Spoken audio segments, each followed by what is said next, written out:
শ্রীমদ্ ভগবদ্ গীতা পঞ্চম অধ্যায় শ্লোক 1, 2 ও 3। এই তিনটি শ্লোক পঞ্চম অধ্যায়ের ভিত্তি স্থাপন করে, যেখানে কর্মের সন্ন্যাস, ত্যাগ এবং কর্মযোগ, ভক্তি সহকারে কর্ম, এই আপাত দৃষ্টিতে দুটি বিপরীত পথের মধ্যে একটি গুরুত্বপূর্ণ আলোচনা শুরু হয়।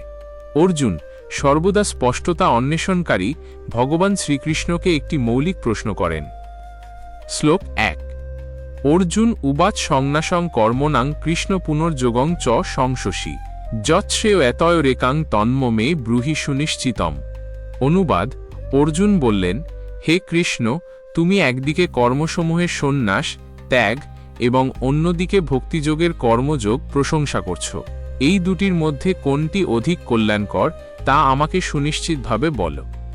তাৎপর্য আলোচনা: অর্জুন এখানে একটি দ্বিধায় পড়েছেন। পূর্ববর্তী অধ্যায়গুলিতে শ্রীকৃষ্ণ কর্মযোগের উপর জোর দিয়েছেন, অর্থাৎ ফলের আকাঙ্ক্ষা ত্যাগ করে নিজের নির্দিষ্ট কর্তব্য সম্পাদন করা।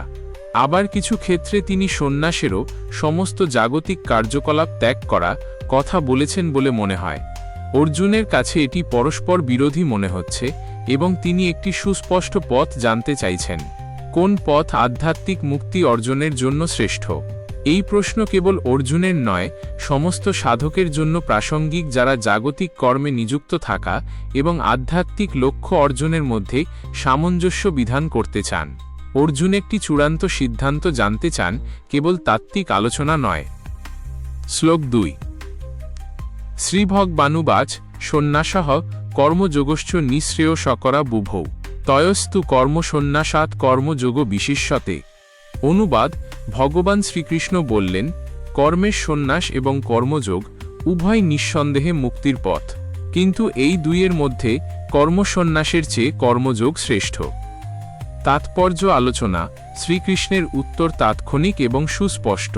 তিনি নিশ্চিত করেন যে উভয় পথই চূড়ান্তভাবে মুক্তির দিকে নিয়ে যায়। এটি একটি গুরুত্বপূর্ণ বিষয়, কারণ এটি ব্যক্তির আধ্যাত্মিক বিকাশের স্তর এবং প্রবণতা অনুসারে বিভিন্ন পদ্ধতির বৈধতা স্বীকার করে। তবে তিনি অর্জুনের নির্দিষ্ট প্রশ্নের একটি নির্দিষ্ট উত্তর দেন। কর্মযোগ, ভক্তি সহকারে কর্ম, কর্মসন্ন্যাস, ফল ভোগের আকাঙ্ক্ষা ত্যাগ করে কর্ম থেকে শ্রেষ্ঠ। কর্মযোগের শ্রেষ্ঠত্ব এর ব্যবহারিকতা এবং সংখ্যাগরিষ্ঠ মানুষের জন্য সহজলভ্যতার মধ্যে নিহিত। প্রকৃত সন্ন্যাস কেবল বাহ্যিক কার্যকলাপ ত্যাগ করা নয়, বরং কর্মফল থেকে সম্পূর্ণ অনাসক্তি এবং জাগতিক আকাঙ্ক্ষা থেকে মুক্তি। এটি সঠিক প্রশিক্ষণ এবং শুদ্ধিকরণ ছাড়া অধিকাংশ মানুষের পক্ষে অর্জন করা খুব কঠিন। অন্যদিকে কর্মযোগ ব্যক্তিকে জগতের সঙ্গে জড়িত থাকতে দেয়, একই সাথে ফলের প্রতি আসক্তি ছাড়াই নিবেদিত সেবার মাধ্যমে চেতনাকে শুদ্ধ করতে সাহায্য করে। এটি অধিকাংশ ব্যক্তির জন্য একটি অধিক স্বাভাবিক এবং কপটতা মুক্ত পথ। শ্লোক 3। জ্ঞেয়ঃ স নিত্য সন্ন্যাসী ন দেষ্টি ন কাঙ্ক্ষতি নির্দ্বন্দ্বহি মহাবাহ সুখং বন্ধাৎ প্রমুচ্যতে। অনুবাদ: যিনি বিদ্বেষ বা কামনা করেন না, তিনিই নিত্য সন্ন্যাসী বলে জ্ঞাতব্য। হে মহাবাহু, দ্বৈতভাব থেকে মুক্ত হয়ে তিনি অনায়াসে বন্ধন থেকে মুক্ত হন। তাৎপর্য আলোচনা: এখানে শ্রীকৃষ্ণ সন্ন্যাসের প্রকৃত অর্থ স্পষ্ট করেন। এটি বাহ্যিক সন্ন্যাসের চিহ্ন সম্পর্কে নয়, যেমন কেবল পরিবার বা চাকরি ছেড়ে দেওয়া, বরং এটি মনের একটি অভ্যন্তরীণ অবস্থা। একজন প্রকৃত নিত্য সন্ন্যাসী, চিরস্থায়ী সন্ন্যাসী হলেন যিনি জাগতিক জগৎ এবং তার কর্মফলের প্রতি আকর্ষণ ও বিকর্ষণ, ভালোবাসা ও ঘৃণা, সুখ ও দুঃখ উভয়কেই অতিক্রম করেছেন। এই শ্লোকটি মূলত দুটি পথকে একত্রিত করে। যে ব্যক্তি কর্মযোগে নিযুক্ত থাকে এবং আসক্তিহীনভাবে ও ব্যক্তিগত লাভের আকাঙ্ক্ষা ছাড়াই কাজ করে, সে প্রকৃতপক্ষে একজন প্রকৃত সন্ন্যাসী, এমনকি জাগতিক কাজে সক্রিয় থাকা সত্ত্বেও। এটি শ্রীকৃষ্ণ কর্তৃক প্রচারিত অভ্যন্তরীণ সন্ন্যাস। এই ধরনের ব্যক্তি পছন্দ অপছন্দের দ্বৈততা থেকে মুক্ত হয়ে স্বাভাবিকভাবেই কর্মফল দ্বারা আবদ্ধ হন না এবং এইভাবে সহজেই জাগতিক বন্ধন থেকে মুক্ত হন। মূল বিষয় হল চেতনার অবস্থা, জীবনের বাহ্যিক রূপ নয়। এই শ্লোকটি সুন্দরভাবে জোর দেয় যে মুক্তি প্রাথমিকভাবে মনের একটি অবস্থা, যা ভক্তিমূলক কর্মে অনাসক্তির মাধ্যমে অর্জনযোগ্য।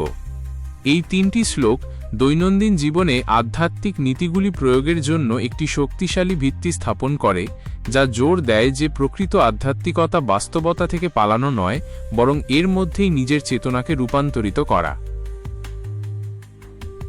শ্লোক: সাংখ্য যোগৌ পৃথক বালাহ প্রবোদন্তি ন পণ্ডিতাহ একম প্যাস্থিত সৌম্যগুভয়র বিন্দতে ফলম। অনুবাদ: যিনি বিদ্বেষ বা কামনা করেন না, তিনিই নিত্য সন্ন্যাসী বলে জ্ঞাতব্য। হে মহাবাহু, দ্বৈতভাব থেকে মুক্ত হয়ে তিনি অনায়াসে বন্ধন থেকে মুক্ত হন। তাৎপর্য আলোচনা। এই শ্লোকে শ্রীকৃষ্ণ সেই ভুল ধারণাটি খণ্ডন করছেন যে সাংখ্যযোগ, জ্ঞানযোগ বা সন্ন্যাস এবং কর্মযোগ, নিষ্কাম কর্ম, দুটি সম্পূর্ণ ভিন্ন পথ। অজ্ঞ ব্যক্তিরা এদের ভিন্ন বলে মনে করলেও জ্ঞানী ব্যক্তিরা জানেন যে উভয় পথই একই গন্তব্যে পৌঁছায় এবং এদের মধ্যে কোনো মৌলিক বিরোধ নেই। সাংখ্যযোগ মূলত ত্যাগের পথ, যেখানে ব্যক্তি জাগতিক কার্যকলাপ থেকে নিজেকে সম্পূর্ণভাবে প্রত্যাহার করে নেয় এবং জ্ঞান চর্চা ও ধ্যানের মাধ্যমে পরম সত্য উপলব্ধি করার চেষ্টা করে। অন্যদিকে কর্মযোগ হল ফলের আকাঙ্ক্ষা ত্যাগ করে নিজের কর্তব্যকর্ম সম্পাদন করা এবং সেই কর্মফল পরমেশ্বরকে অর্পণ করা। শ্রীকৃষ্ণ এখানে জোর দিচ্ছেন যে একজন ব্যক্তি যদি যে কোনো একটি পথকে যথাযথভাবে অনুসরণ করে, তবে সে উভয় পথের ফল লাভ করে। এর অর্থ এই নয় যে একটি পথ অন্যটির চেয়ে নিকৃষ্ট, বরং বোঝানো হচ্ছে যে উভয়ের চূড়ান্ত লক্ষ্য এক। একজন প্রকৃত জ্ঞানী ব্যক্তি বোঝেন যে বাহ্যিক কার্যকলাপের পার্থক্য থাকলেও অভ্যন্তরীণ অনাসক্তি এবং ব্রহ্মের সাথে যুক্ত হওয়ার আকাঙ্ক্ষাই উভয় পথের মূল ভিত্তি। উদাহরণস্বরূপ, একজন সন্ন্যাসী যিনি বাহ্যিকভাবে সব ত্যাগ করেছেন, যদি তার মনে জাগতিক কামনা বাসনা থাকে, তবে তিনি প্রকৃত সন্ন্যাসী নন। আবার একজন কর্মযোগী যিনি সংসারে থেকে সকল কর্ম করছেন কিন্তু ফলের প্রতি আসক্তি নেই এবং তার সকল কর্ম ঈশ্বরের সেবায় নিবেদিত, তিনি প্রকৃত অর্থে একজন সন্ন্যাসী। এই কারণেই শ্রীকৃষ্ণ পূর্ববর্তী শ্লোকগুলিতে কর্মযোগকে কর্মসন্ন্যাসের চেয়ে শ্রেষ্ঠ বলেছেন, কারণ বেশিরভাগ মানুষের পক্ষে কর্মের মাধ্যমে অনাসক্তি অর্জন করা সহজ। সুতরাং এই শ্লোকটি আমাদের শেখায় যে মুক্তিলাভের জন্য পথের বাহ্যিক রূপের চেয়ে মনের অভ্যন্তরীণ অবস্থা অনেক বেশি গুরুত্বপূর্ণ। জ্ঞান এবং কর্ম যখন সঠিক মনোভাব নিয়ে পরিচালিত হয়, তখন একই আধ্যাত্মিক উপলব্ধির দিকে নিয়ে যায়।